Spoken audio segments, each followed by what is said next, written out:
Hey guys, Jackie Grant here. So let's talk about embracing neurodiversity even more and being unapologetically, uniquely you. As I've been taking some time out to rest and recover from having some minor surgery, one of the things that I've been doing a check-in with myself is, what is my hyperfocus like? Am I able to stop when I need to rest and not be so focused on something? So I've got lots of new things coming out. In fact, they're not so much new as in things that I'm now going to be making public. And one of the things that I find with my hyperfocus is I'm like, yeah, I've got to get that out and I've got to get it out now. And I've been stopping.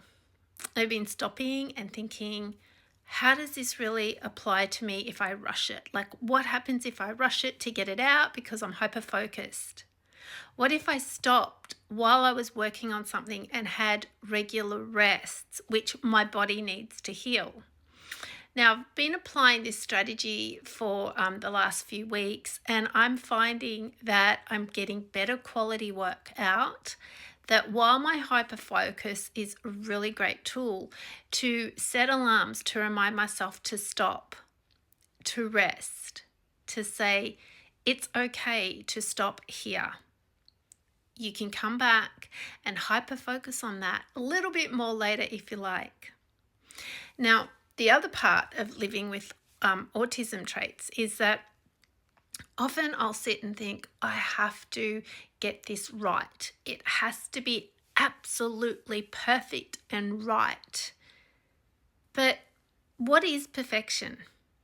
And what is the definition of something being right, especially when it's something you've created yourself, something that you're working on, you're developing, you're growing?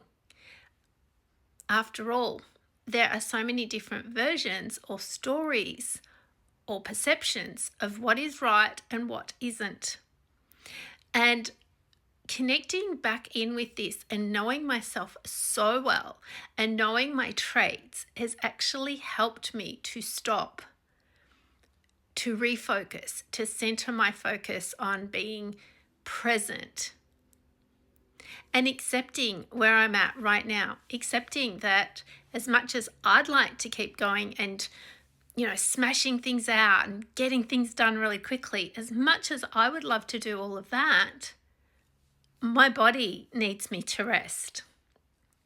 For me to have a strong voice, because you can hear my voice is going now, for me to have a strong voice continuously, I need to rest. And I don't use that word need a lot. So when it comes to living with neurodivergent traits of autism, ADHD, wherever you are on the spectrum, one of the key things that you can do is know yourself, your traits, and how you're going and how they apply to your life. Be present with you. Be patient and kind to yourself, and completely accept where you are today, because tomorrow is a new day. And at the end of the day, if you can accept who you are as a person, if you can know yourself really well, then what you'll find is that you are amazing, that you can live this life that brings you joy and success. And one of the things that I've been finding is that when things go wrong or when something happens, you can stop, take a deep breath, and say, it's okay. This is part of life. It's okay. It is really simply part of life, and challenges arise. And this is an opportunity to see how I'm going to handle it, what I'm going to learn.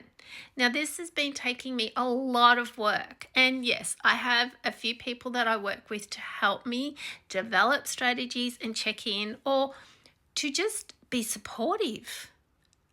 And there's no just about that. It is really important to have the right people around you supporting you.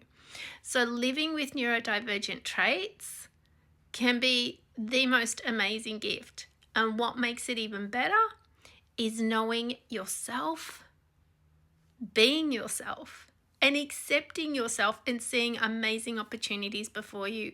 When you can do that, that anxiety starts to reduce. That overthinking starts to reduce. And the people that I work with that we go through these strategies with, the little strategies that we have, they're finding that they're able to settle and breathe and say, sure, I would love for this to be more. I would love for this to be better. But you know what? I can accept where this is now. And I've just noticed that whatever's going on with this filter or whatever it is, I don't even know that I've got a filter on, but whatever's going on with my camera today, it's giving me some pink and purple in my hair, which is actually pretty cool. I don't really have that, but that's a bit of a fun sidetrack. So today, as we head towards the end of July 2025, be you. Know who you are and accept that there's always going to be challenges, but you've got this. You really do.